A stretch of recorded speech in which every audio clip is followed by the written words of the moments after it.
Good morning students. Again today we will discuss chapter 1 of geography, that is resources and development. Now on page 10 we have to discuss red and yellow soils. We were discussing classification of soils earlier and we have discussed alluvial soil and black soil, and we have seen their location, their formation, and then crops which are ideally suited in this soil.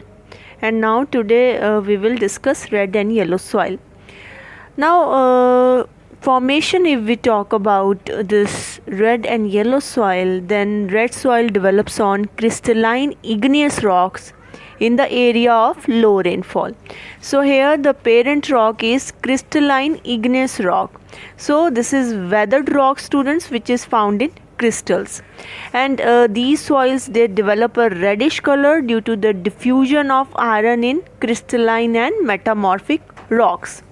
Now location, if we see the location where the red soil is mostly located, so it is southeastern part of the Deccan Plateau, then southern part of the Deccan Plateau, and eastern part of our country, that is the northeastern part of our country, and the little part in our Western Ghats, that is on the foothills of the Western Ghat we find this red and yellow soil, that is the Piedmont zone of the Western Ghats, that is the foothills of the Western Ghats. Now red soil looks like red due to the presence of ferric oxides or iron oxides. Now students, due to the weathering of this crystalline igneous rocks, it got converted into metamorphic rocks, and when iron content reacts with this crystalline igneous and metamorphic rock, then red and yellow soil is developed. And when this soil is dry, that is in dehydrated form, then it appears red, and when this soil is in hydrated form, that is wet, it appears yellow. So again I am speaking that when igneous rocks are subjected to intense heat and pressure, they convert into metamorphic rocks. And the weathering, you know what is weathering? It is breaking up of rocks due to the exposure to intense heat, rain, and snow. So due to the intense weathering of this crystalline igneous rocks, it got converted into metamorphic rocks, and when iron content react with this crystalline igneous and metamorphic rocks, then this red and yellow soil is formed.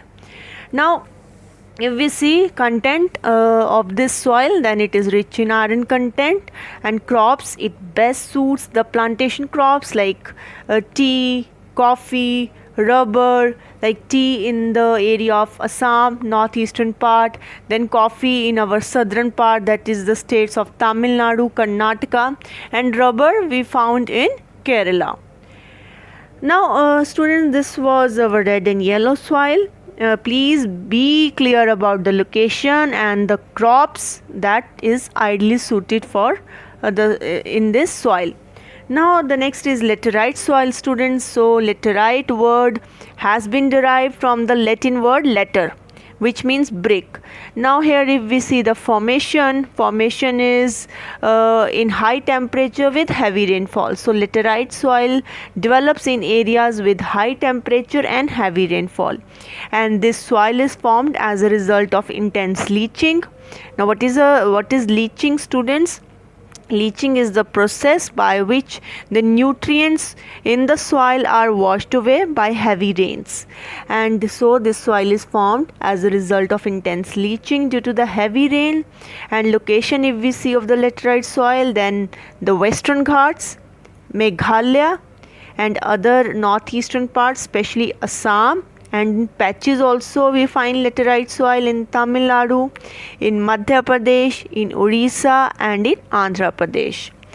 Now students, the humus content of this soil is very low because most of the microorganisms, particularly the bacteria, they get destroyed because of the high temperature. And another reason for less humus content is due to excessive rainfall also. The topsoil is washed away, and the humus content, whatever is present, that is in the topsoil, that is also washed away. And due to the soil lacks potassium, and nitrogen, so this soil lacks fertility and they are not suitable for cultivation. But when the soil are manured and irrigated, then some of the crops can be cultivated, and it best suits the plantation crops, plantations like pineapple, cashew nut, tea, coffee, like in the states of Tamil Nadu, Andhra Pradesh, Kerala. They are more suitable for cashew nuts here. Means this plantations crop are done in the laterite soil. Then in Karnataka, Kerala, Tamil Nadu, this soil is very useful for growing tea and coffee. And this soil, I have told you, they are suitable for cultivation only with adequate doses of manures and fertilizers, since this soil is less fertile. So this was laterite soil. So we talked about, students, we talked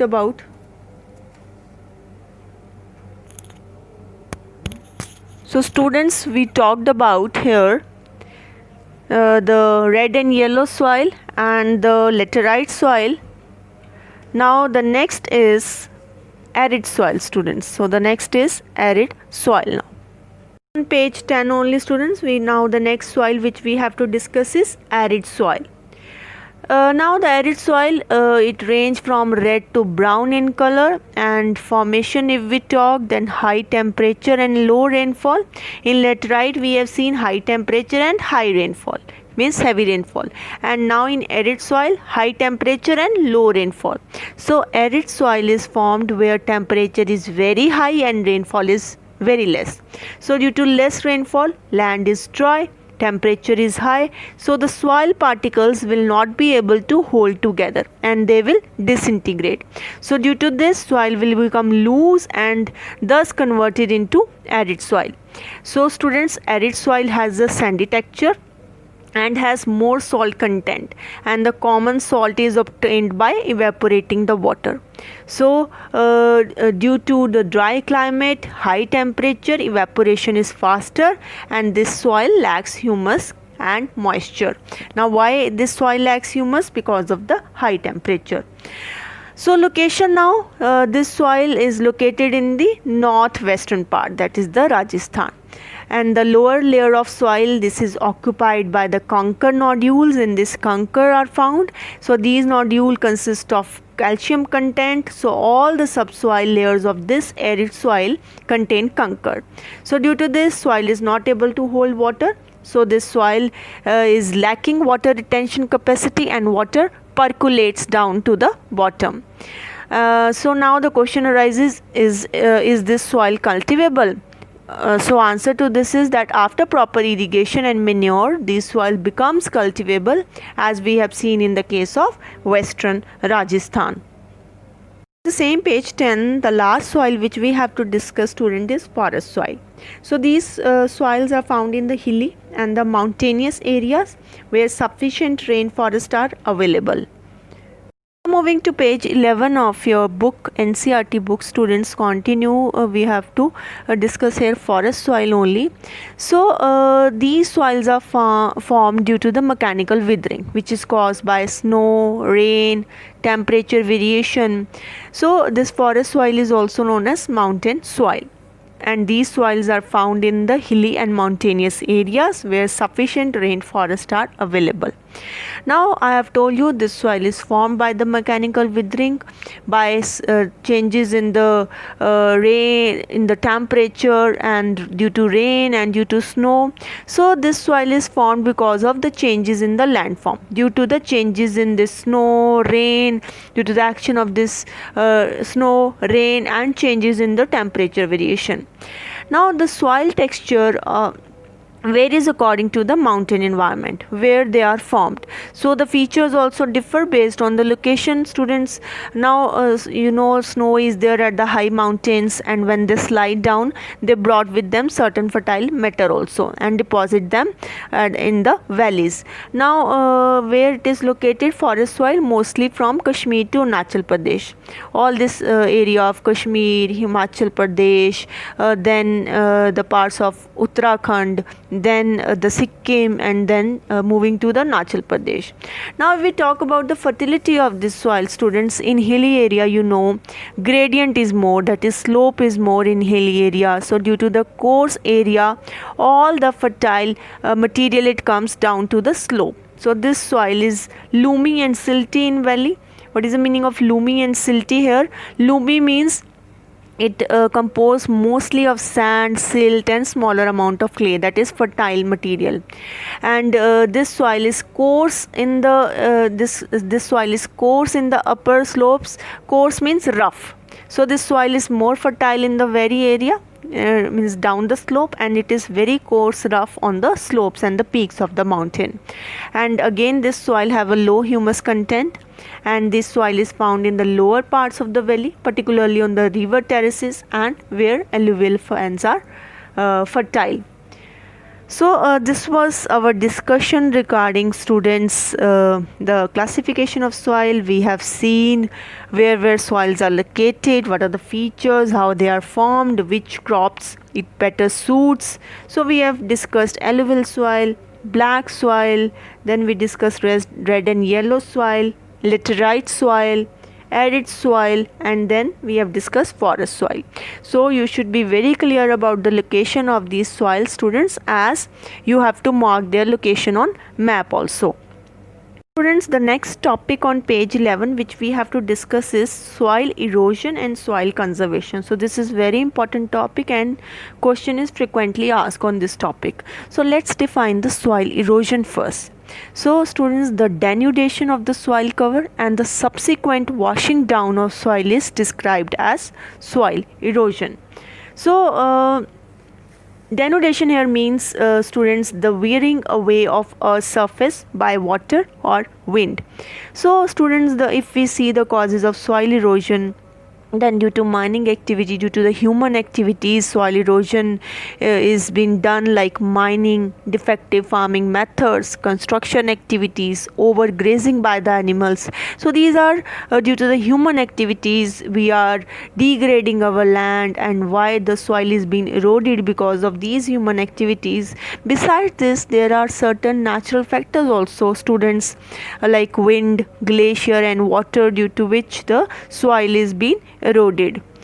Now if we see, students, there are many types of soil erosion. First, water erosion. So water is a powerful agent of soil erosion, and following are the major types of erosion caused by water. First is, student, sheet erosion.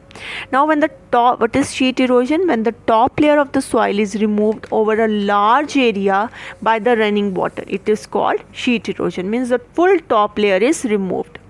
Then the second form of water erosion is, student, gully erosion.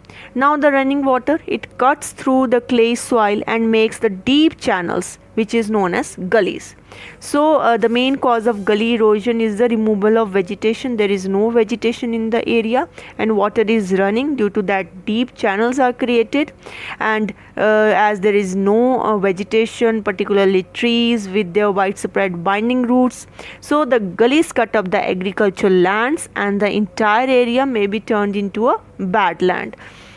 So gully erosion is also responsible for the formation of ravines. Ravine is nothing but the larger forms of gully. So gully and ravines, they are the extreme form of soil erosion. Now second is, student, wind erosion. So wind is a powerful agent of erosion, in arid and semi-arid areas with little rainfall, where there is very little rainfall. So the winds, they can lift the valuable topsoil from one area and deposit in the another area, and in this, the wind erosion is very dangerous, because due to wind, most of our deserts of the world are expanding.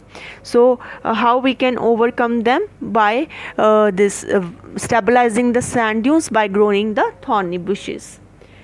Now students, the soil erosion is also caused by the defective methods of farming, like plowing in a wrong way up and down the slope, it formed the channels for the quick flow of water, leading to soil erosion. So these were the types of soil erosion we have seen in the form of water erosion, and due to water we have seen the sheet erosion, gully erosion, then we have seen wind erosion and soil erosion due to the defective farming methods. Now, what measures we can take in order to do soil conservation? So first we can do, students, terrace and contour bunding, means terrace farming and contour plowing we can do. Now terracing and contour bunding, students, across the hill slopes is very effective and one of the oldest methods of soil conservation.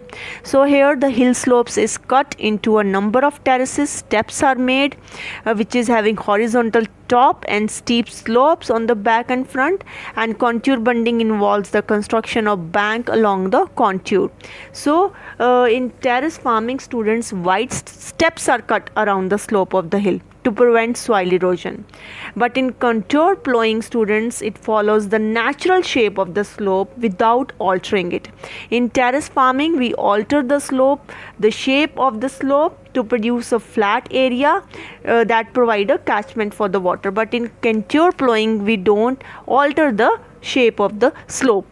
Now second measure is, student, strip cropping. Now the large fields can be divided into strips, and the strips of grass are left to grow between the crops, and this breaks the forces of wind. So this method is known as strip cropping. Then the next is shelter belts. Like the planting the line of the trees to create a shelter also works in a similar way, and rows of such trees are called shelter belts, and these shelter belts have contributed significantly, I told you, in the stabilization of sand dunes and in establishing reduction of increase in desert in the western India. So stabilization of sand dunes can be done by growing shelter belts and by growing the thorny bushes. So these were some of the measures for our soil conservation, that is terrace farming, contour plowing, strip cropping, shelter belts, this thorny bushes. So this you can easily write in your 5-mark question. I hope it is clear, students. The chapter is clear, the topic is clear, soil erosion and soil conservation. If any doubt is there, always feel free to ask. Thank you.